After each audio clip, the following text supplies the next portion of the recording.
Okay, guys, so we're back again. Welcome back, Juniors, to another video. This video is my main Christmas gift I got this year, which was the Lego Star Wars Blockade Runner. Now, the Blockade Runner is famous for many things. It's the first ship ever seen in Star Wars. It is like the Rebel command ship. And it's like supposed to be like fast. It's like a very popular ship among like the Star Wars kind of like franchise. This set just came out in like fall of 2019, so as soon as I saw it, I knew that I wanted it. I did want the Bugatti Chiron Lego Technic set, but then I saw this, I was like, man, I want that so much. It looks so cool. So I decided I want this instead from Santa this year, and Santa did bring it to me. As you guys can see, I do have my Blockade Runner, Carillion Corvette, whatever you want to call it. It took me about 4 hours and 40 minutes to build. I did time myself. So it was pretty much a challenge, but it wasn't anything hard. If anything, it got a little bit annoying when I had to build all 11 of those engine boosters back there. But we will get to that. This set is absolutely massive. My camera's pulled like all the way back, so like it's going to be kind of difficult to review this. But anywho, if you guys are new here, this is CJ Jr.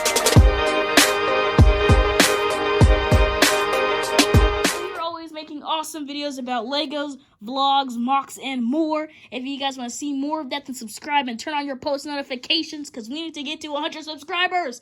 We are at 83. We are so close. We just need to get to 100. So subscribe down below. If you guys like Legos or vlogs or anything like that, this is the channel for you. I'm telling you guys.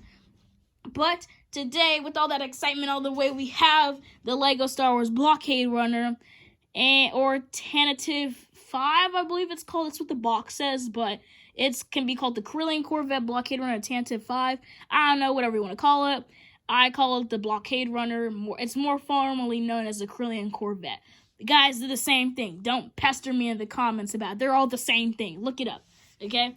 But basically, this set is very nice. Has not that many features. This review is going to be kind of short. I spent most of the time just gloating about it. But I did get this for Christmas. If you guys want to see the Christmas vlog, there'll be an iCard right up there. So you guys can watch that and see me get this. I filmed my progress on it so you guys can kind of see how it was built. It wasn't that hard, like I said. Like, I feel like anyone should be able to build this set. But without further ado, let's just move on and let's get to the ship. So, if you guys look up here, we have the nice front cockpit of the ship. You guys can see that it has, it has 2 eyes. You guys can also see the flick fire missiles down there. But it's looking very nice. You guys can see it has the nice rounded kind of conish look on each side to it. You can see the contrast is great with the engine boosters back there of like size-wise. Like if I lift it up a little bit, you guys can see that the contrast is really good. But we can look down here and then we can get inside it actually. Once my camera wants to stay still. Let me just get, there we go. So you can actually get inside it. We can open up this side and we can open up that side and we can see we do have the 2 rebel, I guess they're kind of like rebel fighters. They can be like the pilots of the ship. They are kind of, they're flying it. If we do take these things out, you can see they each have little monitors that look like this.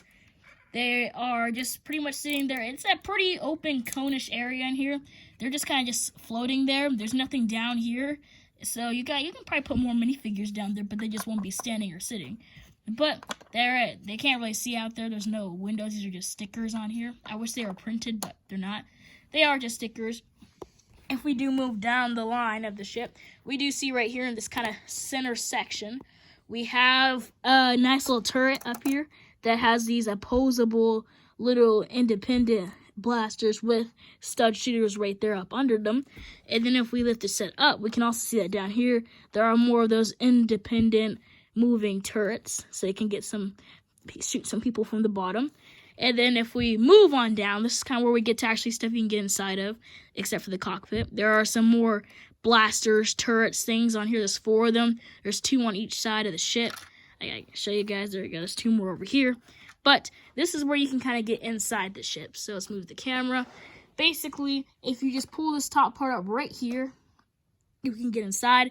You have a table right there, or people can actually sit up. If we get one of our rebel pilots from up here, they can sit at the table and discuss what their next move is against the Empire. I guess the Empire was around at this time, so let's just say that. They can decide what they're going to do against the Empire. and that's kind of like a meeting room almost. People there can fit 2 minifigs just sitting down. I wish they could stand up like in the real ball cave runner, but if you guys want that, you probably have to get the UCS one. But just for good warning you, I hear that the UCS one does not have any like openable compartments or play features and stuff, and it's really expensive too. This thing just came out in fall of 2019, and it's $199, so $200. And this is what I wanted most for Christmas, so of course I got it.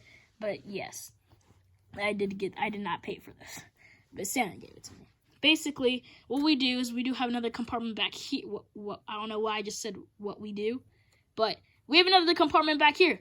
And then we can open this up, and it can fit minifigs, but in the instructions, it's meant to hold your extra flip-fire missiles and your studs, so your stud shooters.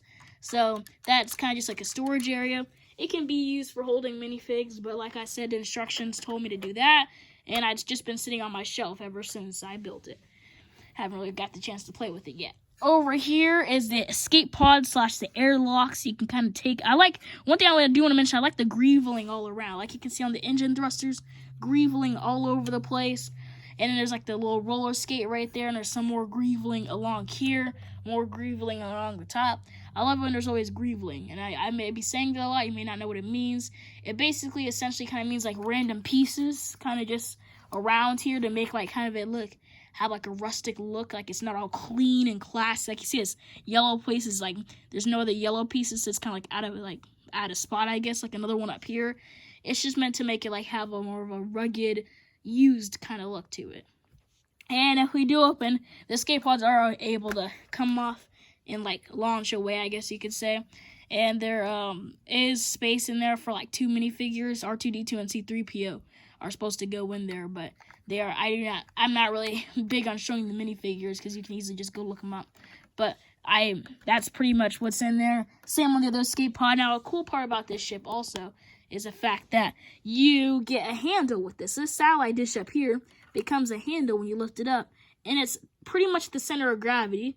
It's a little bit top heavy up here, but it's like you can tell how far back it is because these engine thrusters are huge. Like, look at these. Like, they're just massive. I must tell you, it's heavy too. Like, I'm struggling right now.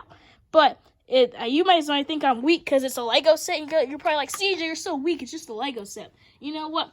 Spend $200 on this set and then pick it up and try to hold a camera in one hand to get a steady angle. Hold this in the other hand, and then you tell me what you think. Okay? And if you haven't done that, then don't you dare comment down below. I'm just kidding, of course, but seriously. Try picking this up with the camera in one hand and trying to keep both steady. This ship is very heavy. You can tell how back heavy it is because of all these thrusters. The handle is supposed to be at the center of gravity. It's right there. The front of the ship's all the way up there. You guys can see that. Moving back here to the engines, and it's not much to it. These are just all kind of engines. They're each different. The build from here to here is the same, but then these pieces are all different on each one. So we do have those. Those are kind of fun to build. They just attach with 2 simple pins onto a bracket like this one right here. If we can flip it around to the back a little bit. Let's get back here. We can also see the 11 engine thrusters right there. They are very big. They look very good too. I do like them. They're kind of, the middle ones were the easiest because there's not much to them. Then there's the bottom ones and stuff. So they all look very nice. I do like them a lot. And that's pretty much it for this set. Like I said, this set is very big, very massive. I do really like this set too, though. Like, it's one of my favorite sets that I have right now. It's very big. But without further ado, if you guys did like this review, don't forget to leave a like down below. Check out my video where I actually got this for Christmas. You can see my reaction to it when I first went downstairs. Don't forget to go check that video out. Like I said, it's in the iCard. And that's pretty much it, Junior Nerds. Don't forget to leave a like, subscribe to the video if you guys did like it. And Carter should be reviewing one of his Lego sets in one of the next videos, so be on the lookout for that. But bye, Junior. Peace out, Junior Nerds. I love ya.